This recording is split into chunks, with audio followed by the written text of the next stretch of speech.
Hola chicos, ¿qué tal? ¿Cómo están? Buenas tardes. Pues hoy día vamos a desarrollar las preguntas concernientes al examen de admisión de la Universidad Nacional Pedro Ruiz Gallo, lo que corresponde al examen 2019-1. Por supuesto, las preguntas respecto al curso de física.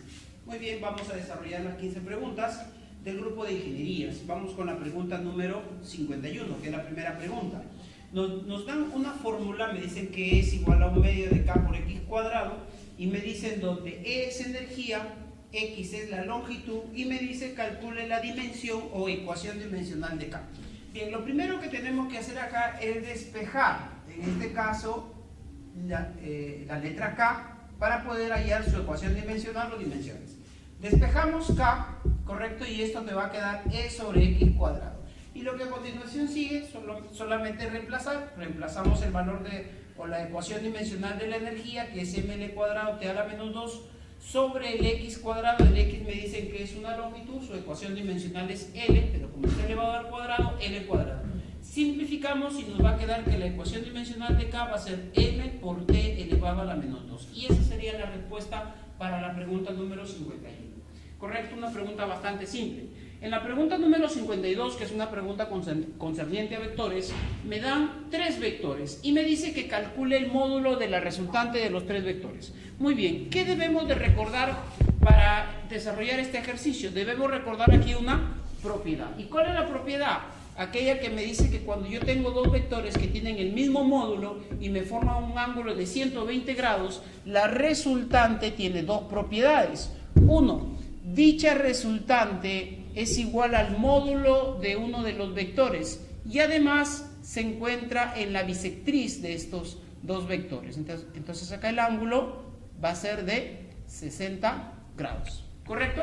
Entonces, ¿qué hacemos? Aplicamos esta propiedad acá y vamos a coger estos 2 vectores de 5, cuyo ángulo vendría a ser 120. Si yo trabajo estos 2 vectores, la resultante estaría en la bisectriz, es decir, en la misma línea que el tercer vector. Por lo tanto, correcto, sacando el módulo de la resultante de estos 2 vectores, su módulo va a ser 5 también. Y me va a quedar en la misma línea que el tercer vector. Correcto, quedándome 2 vectores de esta manera, por lo tanto, la resultante final vendría a ser 10. Esa sería la respuesta para la pregunta número 52. En la pregunta número 53 me dice 2 móviles están separados 400 metros, van al encuentro con rapideces o velocidades de 15 y de 20 metros por cada segundo, y la pregunta dice calcula el tiempo en segundos que demoran para estar separados 50 metros antes de cruzarse. Muy bien, ¿qué fórmula vamos a utilizar acá? La fórmula del tiempo de encuentro. Este es un movimiento rectilíneo uniforme. ¿Y qué nos dice el tiempo de encuentro? Que eso es igual a la distancia que van a recorrer los 2 móviles sobre la suma de rapideces. Pero en este caso la distancia que recorren no va a ser los 400 metros porque no se van a juntar. Como van a quedar separados 50 metros, entonces la distancia de separación vendría a ser la diferencia. 400 menos 50 me va a quedar 350 metros entre la suma de rapideces, que vendría a ser 35, por lo tanto el tiempo de encuentro va a ser de 10 segundos. Esa va a ser la respuesta para la pregunta 53. En la pregunta 54, que es una pregunta de caída libre, me dice que un cuerpo se lanza verticalmente hacia arriba con una rapidez inicial de 10 metros sobre segundo. Y la pregunta es, ¿a qué distancia en metros del punto de lanzamiento, o sea, respecto a ese punto, el cuerpo presentará una velocidad de 20 hacia abajo? ¿Correcto? Entonces me dice, ¿a qué distancia del punto de lanzamiento el cuerpo va a tener una velocidad de 20 hacia abajo? Como me pide la distancia, esto lo interpretaríamos como una altura. O sea, lo que me están pidiendo es la altura descendida cuando su velocidad es 20 metros por cada segundo, pero hacia abajo. Lo podemos desarrollar de diferentes formas. Por supuesto, nosotros tratamos de buscar la forma más simple. ¿Y qué es lo que vamos a decir? Que al mismo nivel las velocidades son iguales. La diferencia es que uno está hacia arriba y la otra está hacia abajo. Pero en módulos son iguales. Entonces, si aquí la velocidad es 10 metros por cada segundo, acá también va a tener el mismo módulo, 10 metros sobre segundo. Y si acá es 20, obviamente ha pasado un segundo. ¿Correcto? Entonces, ¿la altura cuánto es? Bueno, simplemente vamos a utilizar esa fórmula que nos dice que la altura es velocidad inicial más final entre 2, todo por el tiempo. Entonces, la velocidad inicial en este tramo vendría a ser 10, la velocidad final 20 entre 2 por el tiempo 1. Y con eso la altura me sale 15 metros, ¿correcto? Esa es la respuesta para la pregunta 54. En la pregunta 55 me hablan de un ventilador, me dice que está desconectado durante 5 segundos. De modo que su velocidad pasa de 3600 revoluciones por minuto a 1200 revoluciones por minuto. La aceleración que experimenta en revoluciones sobre segundo cuadrado, correcto, dice si el movimiento es acelerado. Bueno, en este caso lo que estamos viendo es que la velocidad inicial, bueno, 3600, la velocidad final 1200, este movimiento en realidad es un movimiento desacelerado, ¿no? La velocidad está disminuyendo. Por lo tanto, yo digo, como a mí me piden la aceleración angular, la aceleración que mide la variación de velocidad angular respecto al tiempo. Y la variación de velocidad angular, ¿cómo se calcula? La variación, tú sabes que toda variación es final menos inicial. Por lo tanto, la variación de velocidad vendría a ser velocidad final menos velocidad inicial. La variación de velocidad angular entonces sería 1200 menos 3600 y te va a quedar menos 2400 revoluciones, pero dice por minuto, ¿correcto? Entonces yo digo que un minuto contiene 60 segundos. Entonces la variación de velocidad angular, ¿cuánto te va a quedar? Te va a quedar menos 40 revoluciones por cada segundo. ¿Qué hacemos ahora? Reemplazamos en esta fórmula. Variación de velocidad angular menos 40 revoluciones por cada segundo entre el tiempo, que vale 5 segundos. Por lo tanto, la aceleración es menos 8 revoluciones sobre segundo cuadrado. Lo dejamos expresado en estas unidades porque la respuesta justamente me dice que debo expresarlo así. ¿Ok? Listo. Esa sería la respuesta entonces para la pregunta número 55. En la pregunta número 56, que es una pregunta ya de estática, una pregunta típica, clásica, ¿no? Nos dan una figura, nos dice en la figura mostrada, la esfera tiene un peso de 100 raíz de 3 newtons, se encuentra en equilibrio, el valor de la reacción en newtons de la pared, si el ángulo vale 30, no hay rozamiento, es. Entonces, ¿qué es lo que tenemos que hacer acá? En primer lugar, tenemos que hacer nuestro famoso diagrama de cuerpo libre. ¿Qué es el diagrama de cuerpo libre? Es el diagrama donde nosotros vamos a representar a todas las fuerzas que trabajan sobre el cuerpo. En este caso, ¿qué fuerzas tenemos? Uno, tenemos su peso, tenemos la tensión de la cuerda y la reacción de la pared, que es perpendicular y que ya sabemos que se llama la fuerza o reacción normal. ¿Estamos de acuerdo? El ángulo me lo están dando, vale 30 grados. Y con estas tres fuerzas que tenemos, ¿qué hacemos? Nuestro famoso triángulo de fuerzas. Tenemos la tensión, el peso a continuación y para cerrar el triángulo, la normal. ¿Correcto? Muy bien. Como acá tenemos un triángulo rectángulo notable, porque el ángulo de 30 lo vamos a trasladar, bueno, conociendo el ángulo podemos sacar el valor de los lados. Si acá vale 100 raíz de 3, entonces al frente de 30, ¿quién va a ir? Simplemente va a ir 100 newtons y esa va a ser la respuesta. Entonces la reacción de la pared va a ser de 100 newtons, ¿correcto?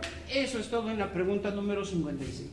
En la pregunta número 57, donde la imagen está por acá, en la pregunta número 57, también es una pregunta de estática, ¿correcto? Me dice el sistema de fuerzas mostrado, calcular las reacciones en los puntos A y B. Listo, esta es una pregunta realmente interesante. ¿Por qué? Porque acá nos va a permitir aplicar la primera y la segunda condición de equilibrio. ¿Cómo? En primer lugar, yo voy a decir que esta barra se encuentra en un estado de equilibrio. Por lo tanto, si está en un estado de equilibrio, yo puedo decir que la sumatoria de las fuerzas debe ser igual a 0.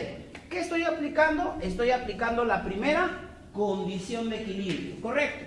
Y si la suma de fuerzas es igual a 0, entonces yo voy a sumar todas las fuerzas y debe darme 0. Obviamente las fuerzas que están hacia arriba deben ser positivas y las que apuntan hacia abajo deben ser negativas. En ese sentido, ¿cómo nos va a quedar? La reacción de A más la reacción de B menos 100, menos 50, menos 80, esa suma debe darme 0. Por lo tanto, la ecuación que se va a formar es la siguiente, que la reacción de A más la reacción de B debe darme 230 newtons. Primera ecuación. ¿Listo? ¿Qué hacemos ahora? Bueno, como la primera condición de equilibrio no es suficiente para desarrollar el ejercicio, entonces nos vamos a la segunda condición de equilibrio. ¿Y qué nos dice la segunda condición de equilibrio? Que la sumatoria de momentos respecto a cualquier punto debe ser igual a 0. Obviamente, como yo tengo dos incógnitas, la reacción en el punto A y la reacción en el punto B, podemos coger como punto de referencia, como centro de giro, cualquiera de estos dos puntos. Bueno, en este caso yo he decidido coger el punto A. Entonces yo digo que la sumatoria de momentos respecto al punto A debe darme 0. ¿Está bien? Esta fórmula, ¿no?, o esta condición también se traduce en lo siguiente, que respecto al punto A, la sumatoria de momentos de rotación antihoraria debe ser igual a la sumatoria de momentos de rotación horaria respecto del punto A. Muy bien, tomamos como referencia entonces al punto A y decimos, ¿qué momentos tenemos de rotación antihoraria respecto del punto A? Respecto del punto A, rotación antihoraria me genera esta fuerza de 100 y esta reacción de B. Entonces simplemente aplicamos momentos. ¿Y qué es momento? Fuerza por distancia. Entonces acá sería la fuerza 100, la distancia 1, más rotación, otra fuerza que me genera rotación antihoraria es esta fuerza, la reacción de B multiplicada por la distancia, aquí sería 2 y 1, 3. Ahí está. Rotación antihoraria. Eso es igual a la suma de momentos horarios. ¿Quién genera rotación horaria respecto de A? Tenemos esta fuerza de 50 y también tenemos esta fuerza de 80. Entonces, ¿cómo sería? Fuerza por distancia. La fuerza vale 50, la distancia 1, más la fuerza 80, la distancia 4. Listo. Desarrollando esta ecuación me queda que la reacción en el punto B, ¿cuánto vale? 90 newtons. Y como la reacción vale 90, entonces pasa a restar, me va a quedar que la reacción en el punto A, ¿cuánto va a ser? 140. Entonces, como me están pidiendo las reacciones en el punto A y B, listo, esa sería la respuesta. La reacción en el punto A 140 y la reacción en el punto B 90 newtons. Respuesta para la pregunta número 57. La pregunta número 58, que ya es una pregunta referida a la dinámica, me dice que un bloque de 10 kilogramos de masa se mueve sobre una superficie horizontal cuyo coeficiente de fricción, me están dando por acá el coeficiente de fricción cinético, que vale 0.4, ¿correcto? Ya está. Dice, si la fuerza aplicada es de 80 newtons, la aceleración en metros sobre segundo cuadrado es. Lo que me piden a mí es calcular la aceleración que presenta este bloque. ¿Qué tengo que aplicar acá? Segunda ley de Newton. ¿Y qué nos dice la segunda ley de Newton? Que la fuerza resultante debe ser igual a la masa por la aceleración. La fuerza resultante, como ya lo sabemos, se determina como la sumatoria de fuerzas que están a favor de la aceleración menos la sumatoria de fuerzas en contra de la aceleración. ¿Y qué fuerzas hay en contra de la aceleración? Pues tenemos la fuerza de rozamiento cinética, ¿verdad? ¿Y cómo lo sé? Porque hay un coeficiente de fricción. Entonces, en sentido contrario, vamos a poner a la fuerza de rozamiento cinético. Entonces, ¿cómo sería la fórmula? La fuerza resultante sería fuerzas a favor de la aceleración, 80, menos fuerzas en contra, la fuerza de rozamiento cinético. Eso es igual a la masa, que vale 10 multiplicado por la aceleración. Por lo tanto, acá me va a quedar 80 menos la fuerza de fricción. Pero la fuerza de fricción acá es igual al coeficiente multiplicado por la normal. El coeficiente me lo dan, vale 0.4, y la normal, en este caso, vendría a ser igual al peso. ¿Y el peso cuánto sería acá? Sería 100. Por lo tanto, acá te va a quedar 40 entre 10, la aceleración sería 4 metros sobre segundo cuadrado. Esto sería entonces la primera parte. Ahorita vamos a continuar con la segunda parte.